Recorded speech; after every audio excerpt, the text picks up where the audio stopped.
আসসালামু আলাইকুম, আশা করি নিশ্চয়ই ভালো আসছেন। তো চলে আসলাম মার্কেট আপডেট নিয়ে। তো শুরুতেই আমরা যদি ইকোনমিক ক্যালেন্ডারের দিকে নজর দিই, তাহলে আমরা দেখব যে আজকের দিনে তেমন কোনো গুরুত্বপূর্ণ নিউজ আমাদের চোখে পড়তেছে না। সো আমরা ধরে নিতেই পারি যে আজকের দিনে হয়তোবা টেকনিক্যালি আমরা মার্কেটটাকে পেয়ে যেতে পারি।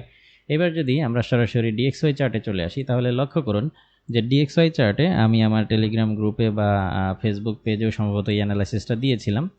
একটা শর্ট অ্যানালাইসিস আমি স্টিল পিকচারের মাধ্যমে এটা দিয়েছিলাম, এবং আমি এখানে অ্যানালাইসিসে যেটা ইন্ডিকেট করেছিলাম যে মার্কেটটা এখান থেকে ড্রপ হয়ে আবারও আপ হবে।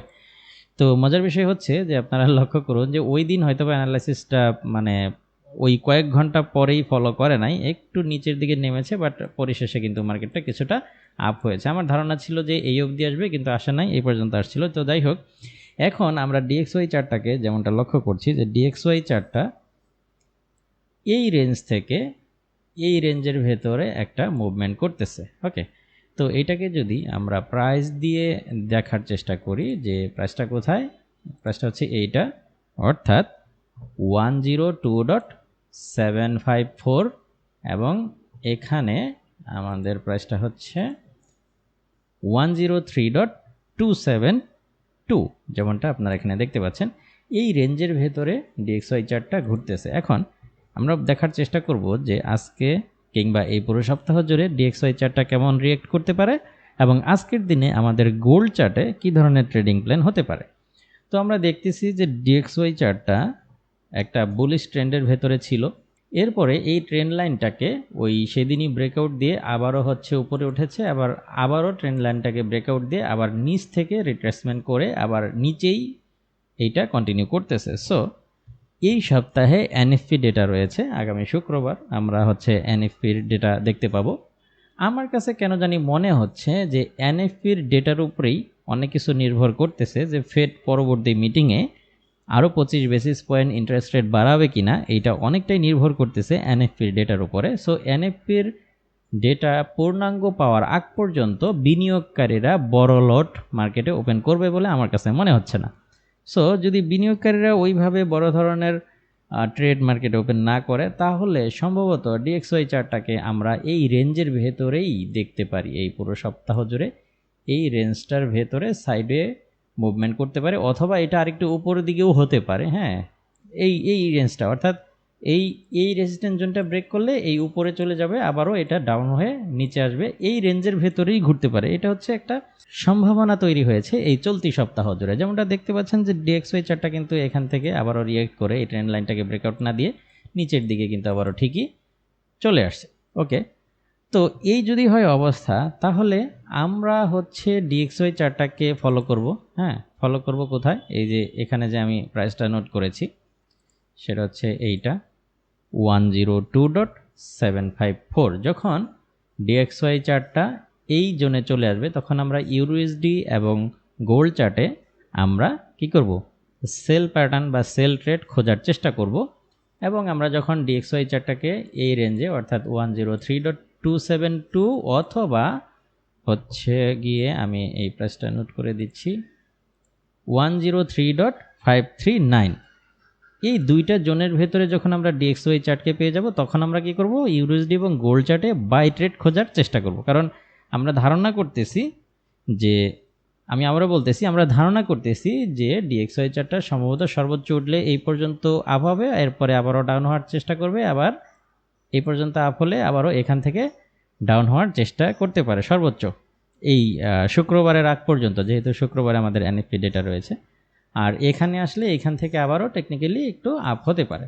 তো এখান থেকে যদি আপ হয় তাহলে ডলার স্ট্রং হবে, এবং এখান থেকে যদি ডাউন হয় তাহলে ডলার উইক হবে। এটা তো আর নতুন করে আপনাদেরকে বোঝানোর কোনো প্রয়োজন নেই। এবার আমরা চলে আসি গোল্ড চার্টে।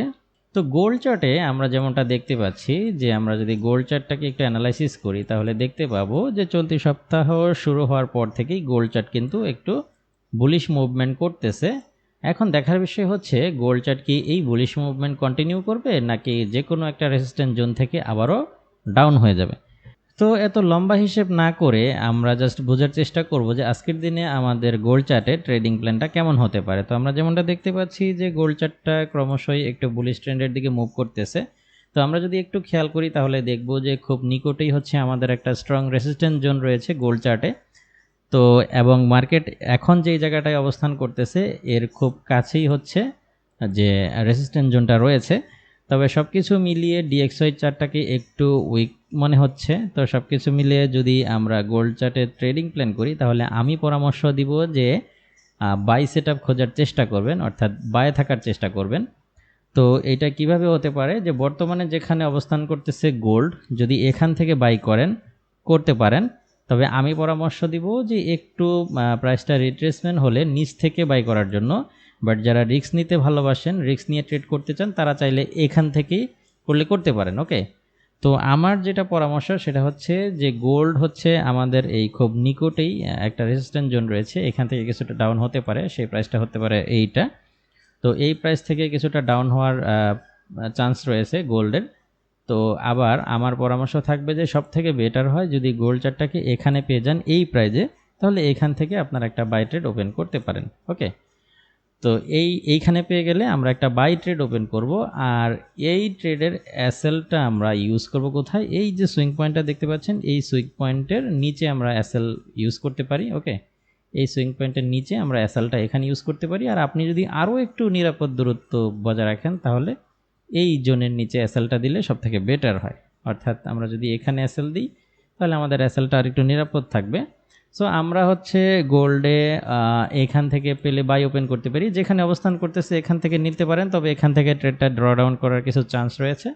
সো আমরা এখান থেকে বাই করতে পারি। হ্যাঁ, আর যদি মার্কেটটাকে আমরা এখানে পেয়ে যাই, যদি সেল করি তাহলে এখানে পেয়ে গেলে এখান থেকে সেল করতে পারি। তবে এইখান থেকে যদি সেল করেন তাহলে সেলের টার্গেটটা খুবই ছোট রাখবেন, সর্বোচ্চ 25-30 পিপস প্রফিট আসলে ট্রেডটা ক্লোজ করে দিয়ে বের হয়ে যাবেন। ওকে, আর যদি ব্যাপারটা এরকম হয় যে এখান থেকে সেল করলেন, ট্রেডটা যদি ড্র ডাউন হয়ে যায়, মানে আরও মার্কেটটা উপরে চলে যায়, সেই ক্ষেত্রে এখান থেকে আরও একটা সেল আপনি নিতে পারেন।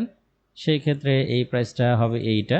ওকে, কারণ এখান থেকে আমাদের পূর্বের একটা স্ট্রং ট্রেন্ড লাইন রয়েছে।